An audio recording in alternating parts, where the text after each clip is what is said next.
Appamada's programs and facilities are supported through your generosity. Your support really does make a huge difference. You'll find a link for contributions on the website at appamada.org/contribute. Thank you so much.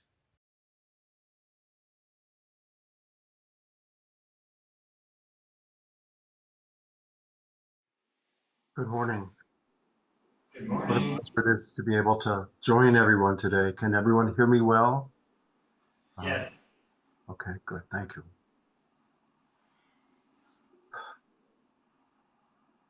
It's a beautiful morning here in Albuquerque. I hope it is beautiful wherever you are. It's a wonderful season, I think. I want to give a talk that that's based on a talk by Suzuki Roshi.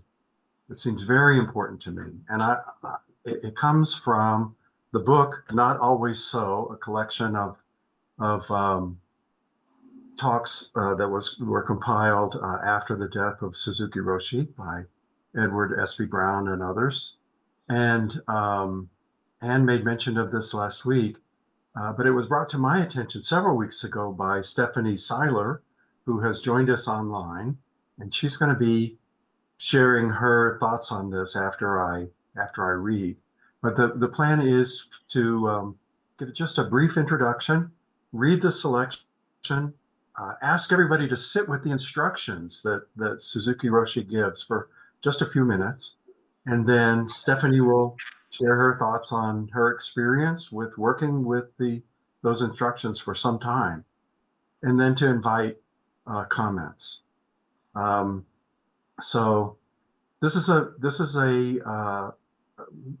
it just strikes me as a really foundational talk by Suzuki Roshi, and in the sense, for me, that I think that I spend a lot of time in meditation I imagine myself kind of stumbling around in a dark warehouse with a flashlight, paying attention to the things I bump into, as they come into my thoughts. And this is like in the upper stories of a warehouse, in my imagination. And there's a lot going on. I'm constantly reminded of the Buddha's thought, or the Buddha's teaching, that in any given moment, we want to live and we want to die. We want things to continue and we want things to end. It depends on whether we are having an aversive reaction or a grasping reaction or a neutral reaction to what's going on in our heads. But there's something always going on in our heads.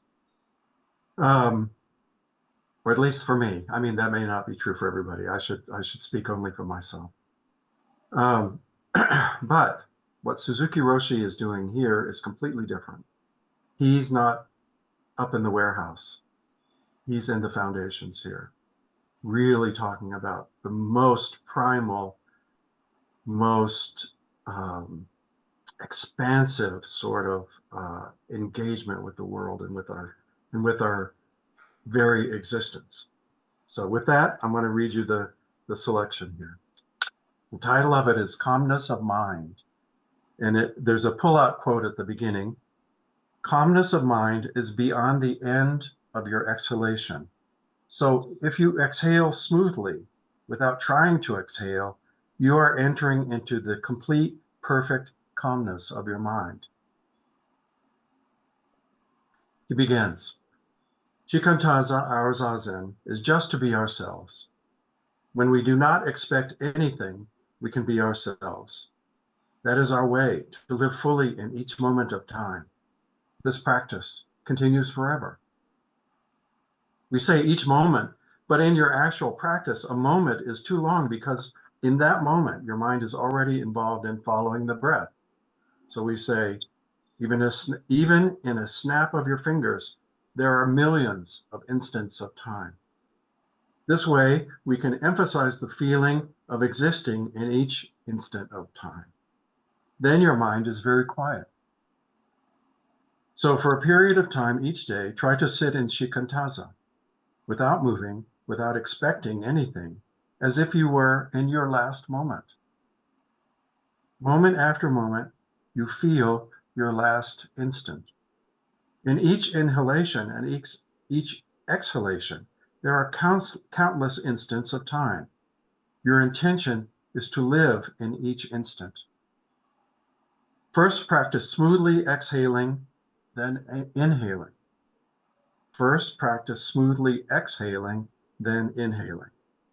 Calmness of mind is beyond the end of your exhalation. If you exhale smoothly without even trying to exhale, you are entering into the complete, perfect calmness of your mind. You do not exist anymore. When you exhale this way, then naturally your inhalation will start from there. All that fresh blood bringing everything from outside will pervade your body. You are completely refreshed. Then you start to exhale to extend that fresh feeling into emptiness. So moment after moment, without trying to do anything, you continue shikantaza. Complete shikantaza may be difficult because of the pain in your legs when you are sitting cross-legged. Even though you have pain in your legs, you can do it. Even though your practice is not good enough, you can do it. Your breathing will gradually vanish. You will gradually vanish, fading into emptiness. Inhaling without effort, you naturally come back to yourself with some color or form. Exhaling, you gradually fade into emptiness, empty, white paper. This is shikantaza. The important point is your exhalation. Instead of trying to feel yourself as you inhale, fade into emptiness as you exhale. When you practice this in your last moment, you will have nothing to be afraid of. You are actually aiming at emptiness. You become one with everything after you completely exhale with this feeling. If you are still alive, naturally you will inhale again. Oh, I'm still alive, fortunately or unfortunately. Then you start to exhale and fade into emptiness. Maybe you don't know what kind of feeling it is, but some of you know it. By some chance, you must have felt this kind of feeling.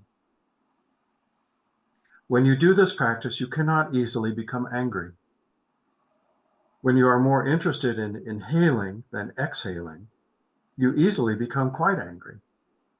You are always trying to be alive. The other day, my friend had a heart attack, and all he could do was exhale. He couldn't inhale. That was a terrible feeling, he said. At that moment, if he could have practiced exhaling as we do, aiming for emptiness, then I think he would not have felt so bad. The great joy for us is exhaling rather than inhaling. When my friend kept trying to inhale, he thought he couldn't inhale anymore. If he could have exhaled smoothly and completely, then I think another inhalation would have come more easily. To take care of the exhalation is very important. To die is more important than trying to be alive. When we always try to be alive, we have trouble. Rather than trying to be alive or active, if we can be calm and die or fade away into emptiness, then naturally we will be all right. Buddha will take care of us. Because we have lost our mother's bosom, we do not feel like her child anymore. Yet fading away into emptiness can feel like being at our mother's bosom, and we will feel as though she will take care of us. Moment after moment, do not lose this practice of shikantaza. Various kinds of religious practice are included in this point. When people say Namu Amida Butsu, Namu Amida Butsu, they want to be Amida Butsu's children. That is why they practice repeating Amida Buddha's name. The same is true with our Zazen practice. If we know how to practice shikantaza, and if they know how to repeat Amida Buddha's name, it cannot be different. So we have enjoyment. We are free. We feel free to express ourselves because we are ready to fade into emptiness. When we are trying to be active and special and to accomplish something, we cannot express ourselves. Small self will be expressed, but big self will not appear from the emptiness. From the emptiness, only great self appears. This is shikantaza, okay? It is not so difficult if you really try. Thank you very much. I want to read a couple of sentences here. Your breathing will gradually vanish. You will gradually vanish, fading into emptiness. Inhaling without effort, you naturally come back to yourself with some color or form. Exhaling, you gradually fade into emptiness, empty white paper. The important point is your exhalation. Instead of trying to feel yourself as you inhale, fade into emptiness as you exhale. And then later on, when we are trying to be active and special and to accomplish something, we cannot express ourselves.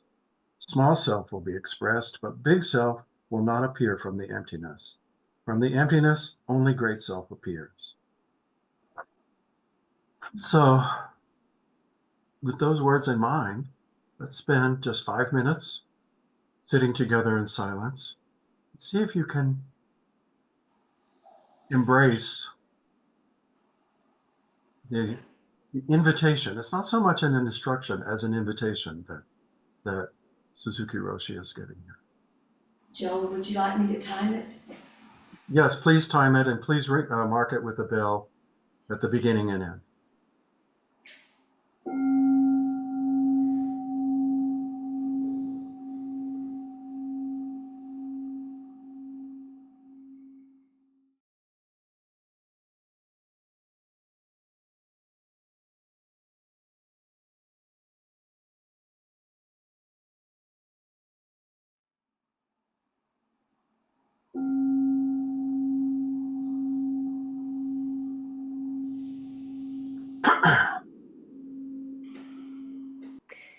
I really appreciate seeing everyone, and I'm actually going to put myself back on gallery because I want to see everyone, and I can't unless it's on gallery. So I think I know everyone. I want to say thank you, Genevieve, for putting your name in there. I was curious who the phone number belonged to.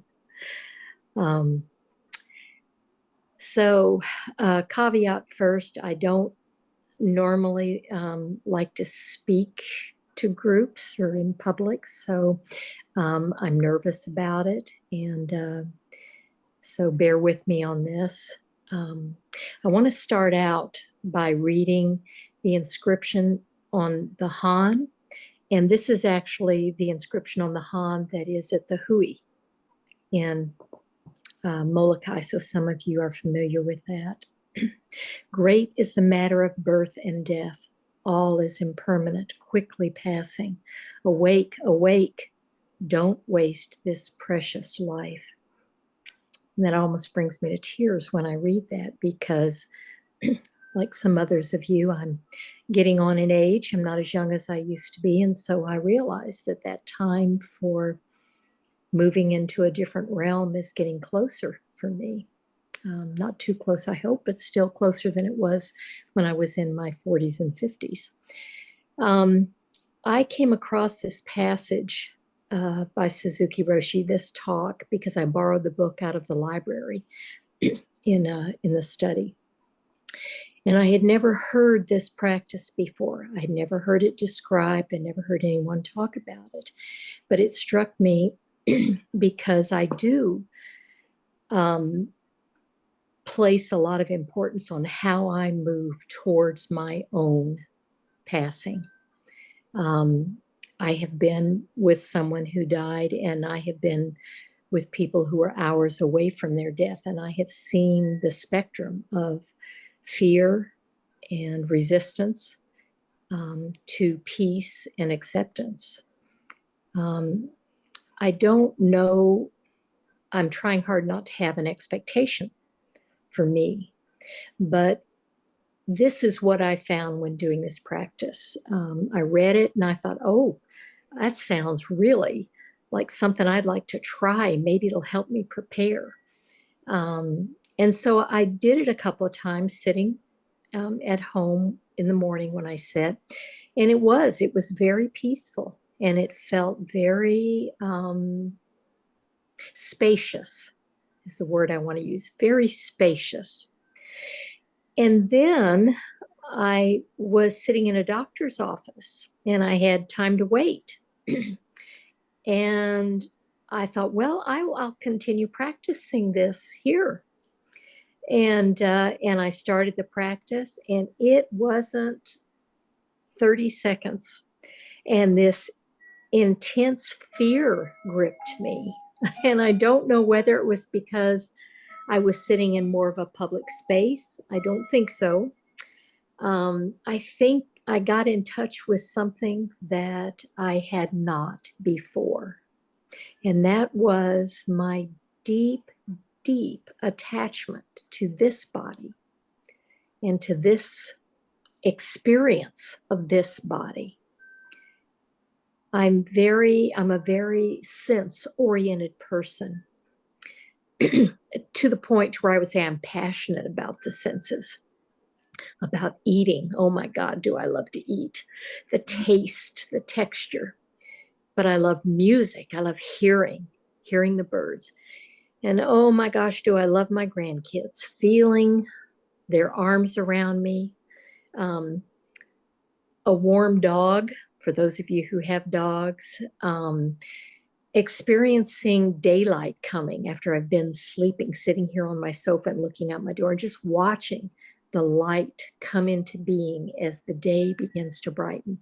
I'm very attached to my senses. And I knew that going in, but I did not realize how much fear I would have around losing those things when I do die.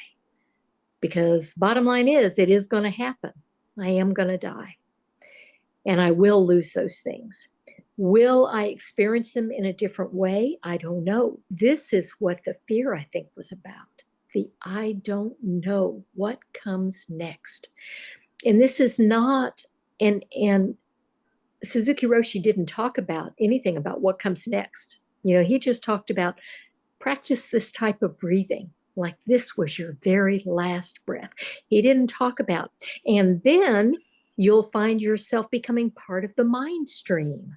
Or then you'll experience maybe what it's like to become a bug. You know, none of that rebirth. Whether or not you believe it, I'm not sure. I don't know.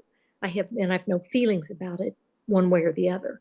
But I like that he didn't talk about what comes next, because that makes me appreciate it more as a teaching, because he doesn't know what came next either. Now he does, but he didn't then. And I think that's important for me to sit with as I do this breathing, the I don't know.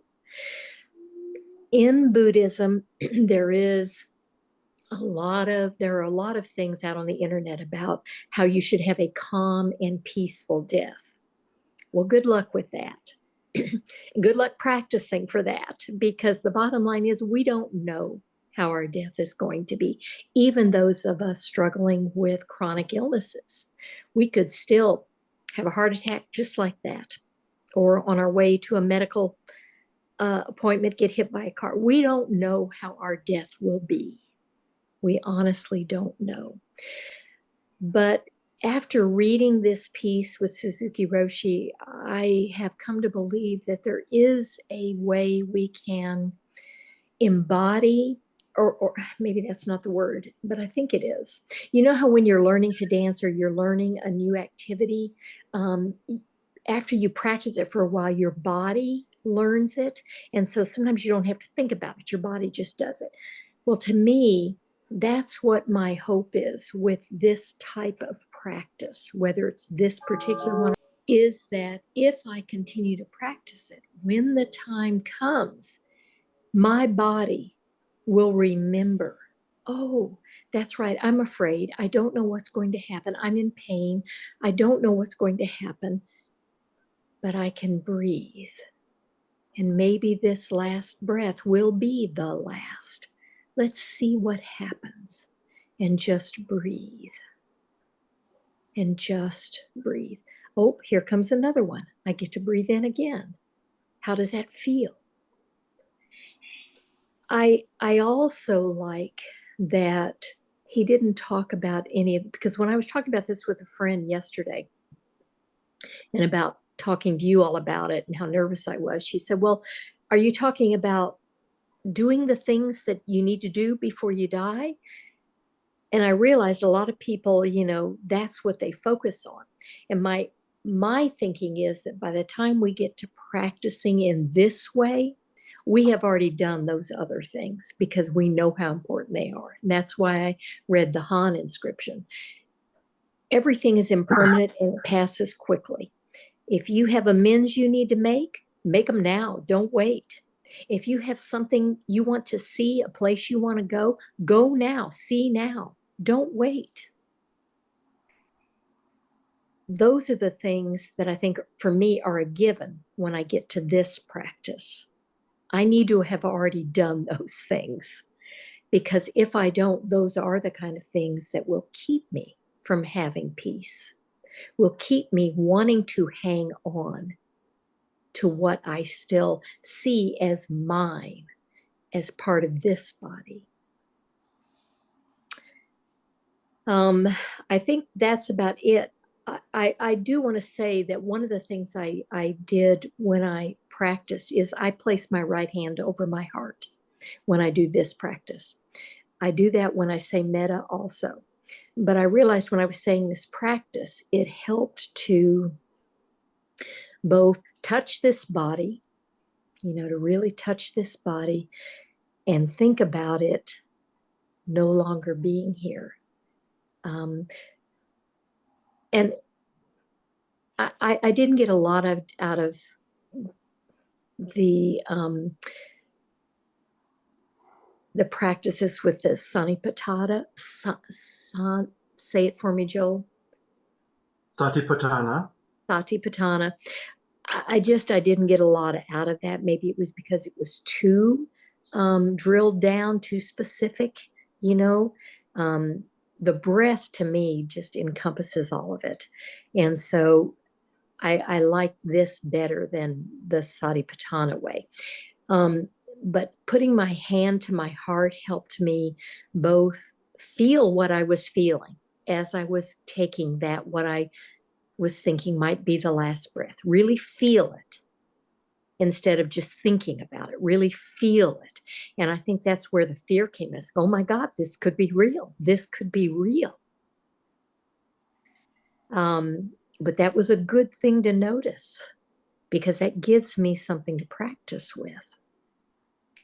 In closing, that's really all I have to say, but I because poetry means a lot to me, I have a couple of poems I want to read about dying and moving into that space.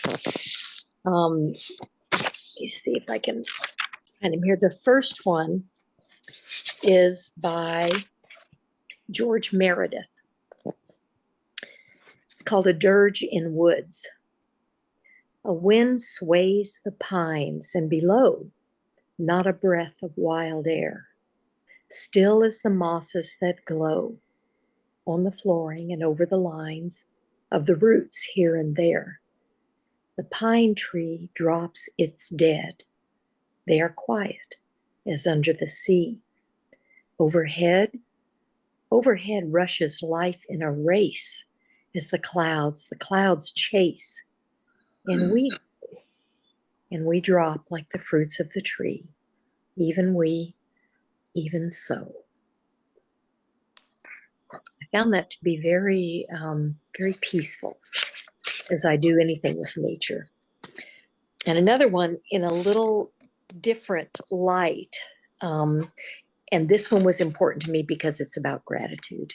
And to me, that is the foundation for my practice. It's called A Parting Guest, and it's by James Whitcomb Riley. What delightful hosts are they, life and love. Lingeringly, I turn away. This late hour, yet glad enough, they have not withheld from me their high hospitality. So with face lit with delight and all gratitude, I say, yet to press their hands and say, thanks, so fine a time. Good night. And the very last one is one you may be familiar with, because I think it's been likened to death and passing a lot, and it's by Henry Wadsworth Longfellow. It's called Nature. As a fond mother, when the day is o'er, leads by the hand her little child to bed, half willing, half reluctant to be led, and leave his broken playthings on the floor, still gazing at them through the open door, nor wholly reassured and comforted by promises of others in their stead, which, though more splendid, may not please him more. So nature deals with us and takes away our playthings one by one, and by the hand leads us to rest so gently that we go, scarce knowing if we wish to go or stay, being too full of sleep to understand how far the unknown transcends the what we know. So I think, as Joel mentioned, we wanted to open this up for questions. And I'm really curious if any of you practiced this breathing your last breath while you were sitting. And if so, what it felt like. And if you might want to continue to practice this in the future. Becky. I really want to thank you so very much for initiating this, and Joel for putting it together in a whole thing.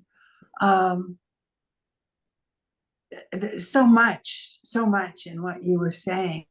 I hadn't read or heard this either, and have been a little distraught at Appamada to find that the intention of breath isn't something that is often spoken to, and that it's one of the basic things I've worked with through my Qigong and personal practice around things, is that the intent of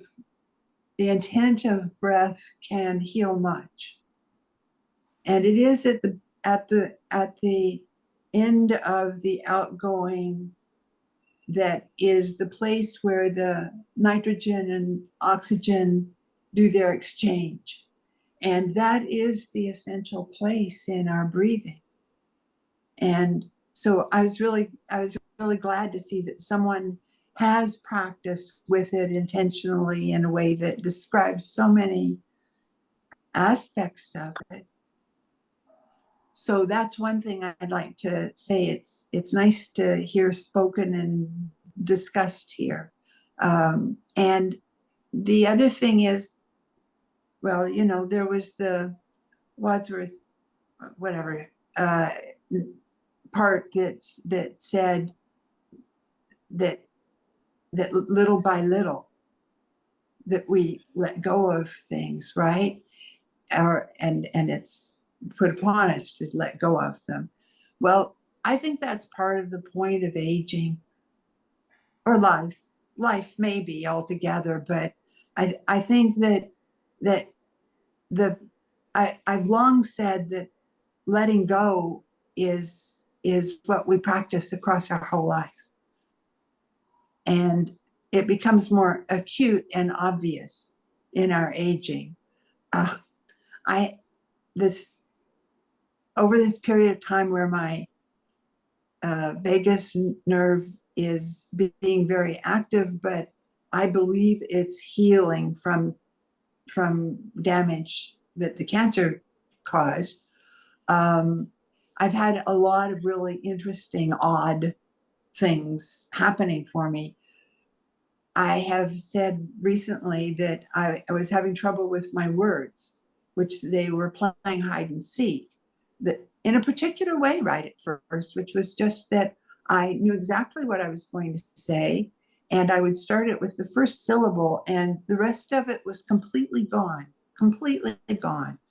And so, I giggled at it as I recognized that it was, it was playing a game somehow.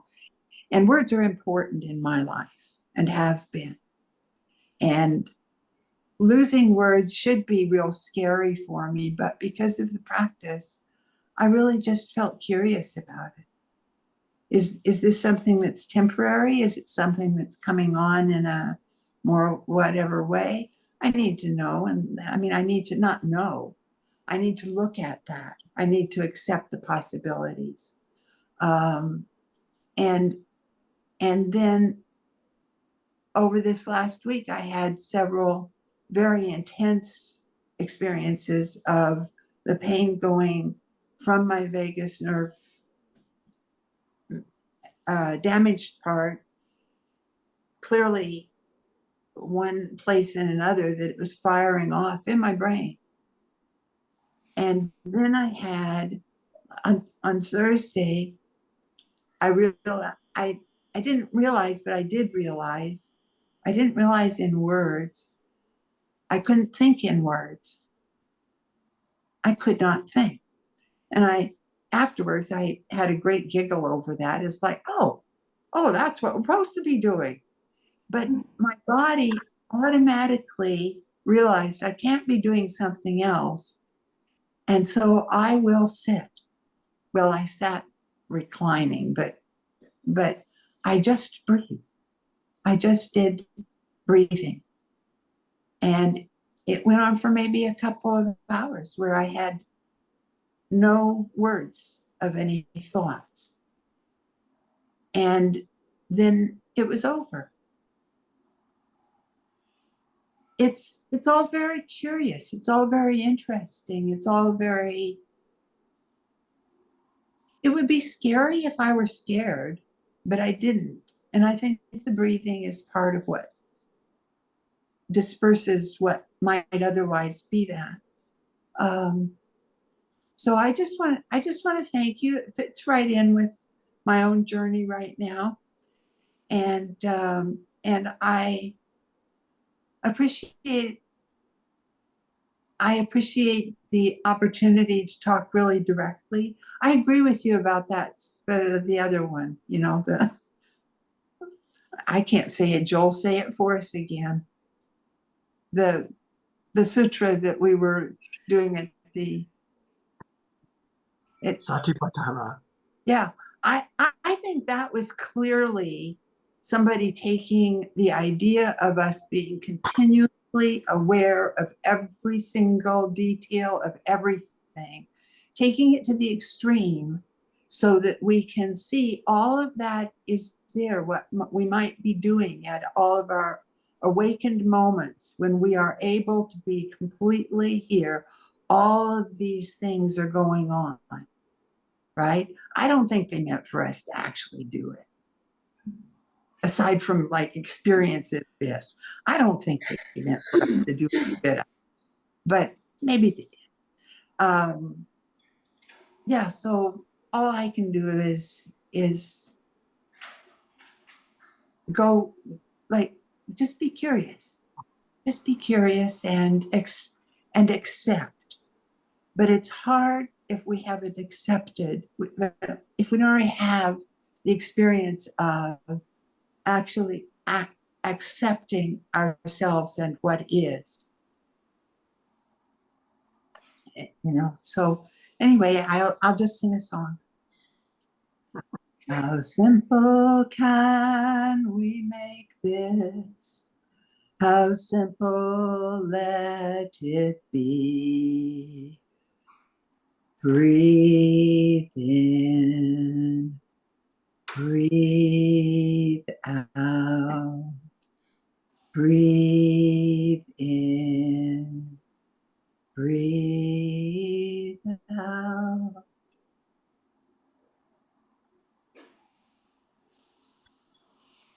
Thank you, Becky. That was wonderful. Nelda? Thank you, each of you, for what thank you's not enough. I'm so grateful.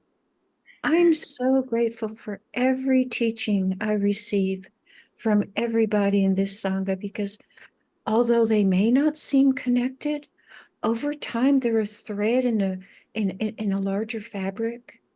And this teaching, Joel and Stephanie and Becky, actually started a while back And I've now put it all together in a way that in the moment is really special for me. And it started when Anne was talking about sewing practice and how every time she puts the needle into the fabric and plunges her life into Buddha, she feels like she's plunging into this ocean. And I connected that, and thank you for that teaching, because what happened was I connected that every time we say the refuges, and I say, I take refuge in Buddha, immersing body and mind deeply in the way. My breath has followed those words. So I'll take an inhale, and as I say those words, the exhale plunges my life into this practice. And I'm coming to your talk, Joel and Stephanie, because it has exactly to do with your talk. And the same thing with Dharma, immersing body and mind. And on the immersion in those words, it's always an exhale. And I've been doing that ever since Anne mentioned that, however long ago, Anne.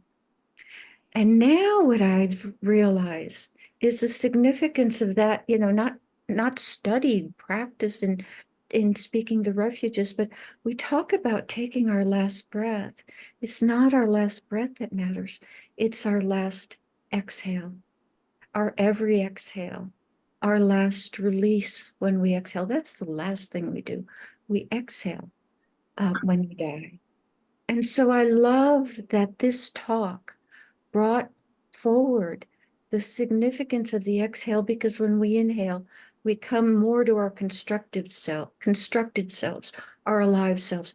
But it's that exhale where you release all, as in the refuges, as in you do bodily, as in you do in this practice. So thank you for this talk, because that just helps so many things crystallize. And yes, I will keep releasing on every exhale, especially in the refuges. So thank you, everyone, for being my teacher. I so appreciate you. Go ahead, Rosemary. Yeah, thank you both. Joel for setting it up with the beautiful reading, and Stephanie for having the courage to have this be a real central part of your practice right now. I mean, I don't know for how long, but you've been focusing this way. Although I did hear about the Death Cafe or something that had been going on. And I had been interested in it. And the ironic thing is that I have the book near my bedside, and just this week, I was in calmness of mind. But the other ironic thing is that as you spoke, I realized I hadn't been taking it to death. I'd been taking it to everyday life and being here. And as you spoke about the great mystery, and I still have this knot in my stomach. So I guess that's the place to be working with. And as I think we're about in the same generation, I would very much like to continue it on my own or with others. I think it's a very rich and central part of the practice. So thank you for your courage to bring and to do it and to share it with us. Thank you. Thanks, Rosemary. Does anyone in the Zendo have a question? Well, I'll just give what I experienced as I was practicing that. And what I felt was a real letting go. I found myself letting go of attachment to outcome, to wanting things to be controlled or to control them, and of fixed views.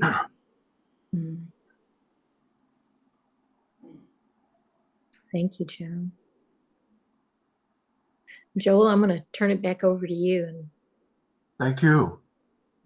Well, thanks so much, Stephanie. Thanks, Becky. Thanks, Rosemary and Joan and everyone and Nelda and everyone who spoke and thanks for embracing this. Oh, I see Kathy's got her hand up, but I want to say thanks for embracing this this practice, I got just here I am, many hundreds of miles away from everybody else, but I got a feeling of real engagement with this practice and that came across through the screen. For me, I want to mention two things. Kathy, I'll come back to you pretty soon, but I want to mention two things. One, that something that is always with me is something I'm reminded of Sandra mentioning a couple weeks ago during the intensive, the homeostasis of our bodies, the way that our bodies want to maintain us as separate entities, as functioning wholes that are separate from other things and don't want us to dissolve into everything else. And I'm thinking of an experience I had just short of 17 years ago. I sat with my mother in her last couple of days, and she was dying of lung cancer. She was heavily sedated, and she was not there.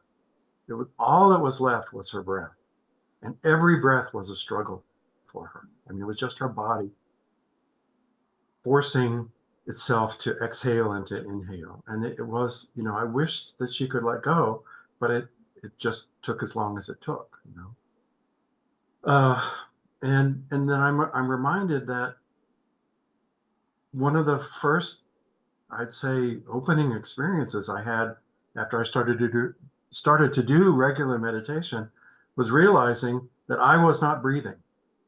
And that this, in fact, I realized that my mother had died in 2007, and this was around the same time that I began sitting regularly at Appamada. And just knowing that I was not breathing. Breathing was making possible the exchange of gases that were keeping this body in homeostasis that Becky mentioned. But I didn't set it up. I didn't will it into being, and I could not will it to stop. That was the effect of being with my mother when she died. So I could not will this to stop. So there's something about the Suzuki Roshi's teaching in this that for me connects with all the thousands of possibilities of teachings within the Satipatthana Sutra, that each one of those is pointed out, listen, pay attention to your hearing. Realize that's not you. It's just a process that's going on that you are noting. Pay attention to your breathing. Pay attention to the feeling in your toes. All these, and just catalogs inch by inch, micron by micron throughout the body and the mind. All these things that are happening that are not you, that you mistakenly think, you mistakenly identify with, but they are not your identity. They are ongoing processes. So it's on the one hand alienating, and on the other hand,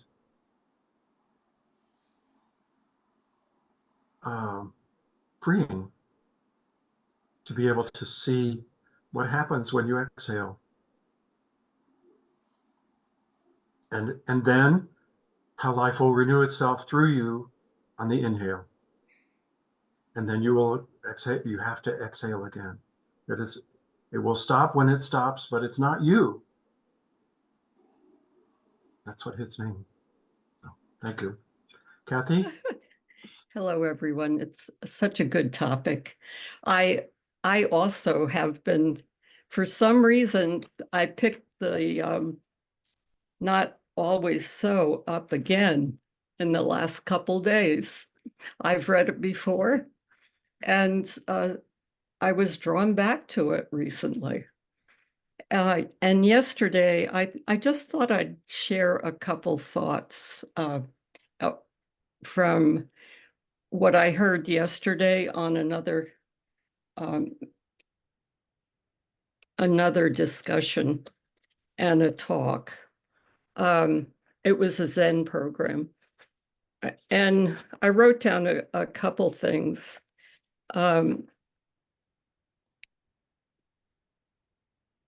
It's just this. It's just this. Every step.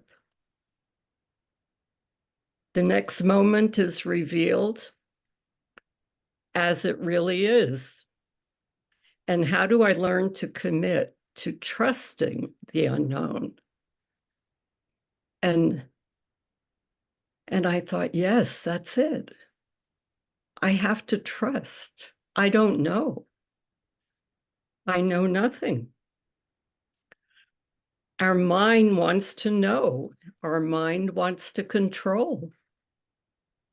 And somehow I have to be able to trust. And that means going to the haro, the belly, and sitting with it. And the breath is our guide, and allow it to open to the unknown. Sitting with the speaker said, sitting with the breath is like going to the gym, and it takes commitment. I have to commit to the time that it takes to drive to the gym, to go in, to do my exercises so many times a week. And it's this commitment and this determination that keeps me coming back, that there's something there. And what I realized, I think many of you know that early on, I found cancer cells by doing I'm forgetting what Pema Chodron calls it, breathing in and breathing out. And that breathing out and breathing out to everyone that is going through the same thing that I was going through. It was so connecting. And I think because of that, I was able to take the right directions that I needed to go in. And it was a spiritual process. I had never gone through anything like that before. But the breath, it's always back to the breath in Zen for me. And that is my practice, and letting go. So thank you. Kathy, is that practice called Tonglen? Yes, it is. Thank you, Joel. My mind is done. Just to let you know, I'm so glad that this has been brought up again. Some of you, a couple of you do know. My husband was out biking and fell off a bike and fractured hip, and he had surgery almost 2 weeks ago. And so we've been going through that process. He's back home right now, but it's a gradual process, and it's trusting too. So it was very real to me in the past 2 weeks that life is here right now. That's all I know. Thank you.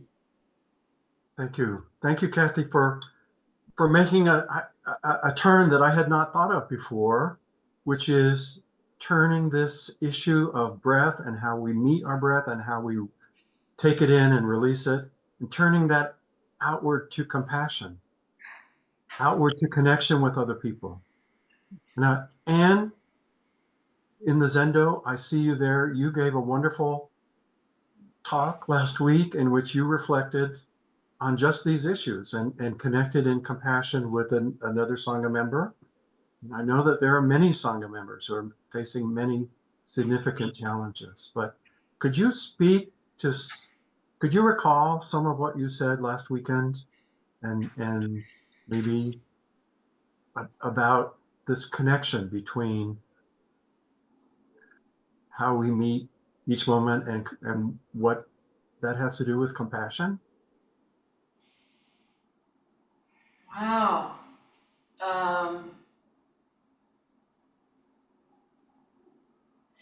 Joel, I don't remember specifically making that connection, living each moment and compassion. I think from right here, right now, I would say living each moment as that moment, only that moment, creates the space for compassion. But I apologize, I don't recall anything particular I said about that last weekend. Well, I apologize, Anne. I put you on the spot, and I probably said it all wrong with relation to what you said.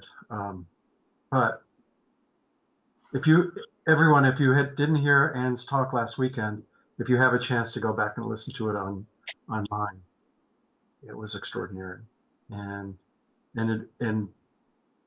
that's what I took away from it, was about connecting with each other, connecting in compassion and love with each other, and how that's what makes us alive in the moment. It's not just introspection, it's action through what we can do in our hearts and minds.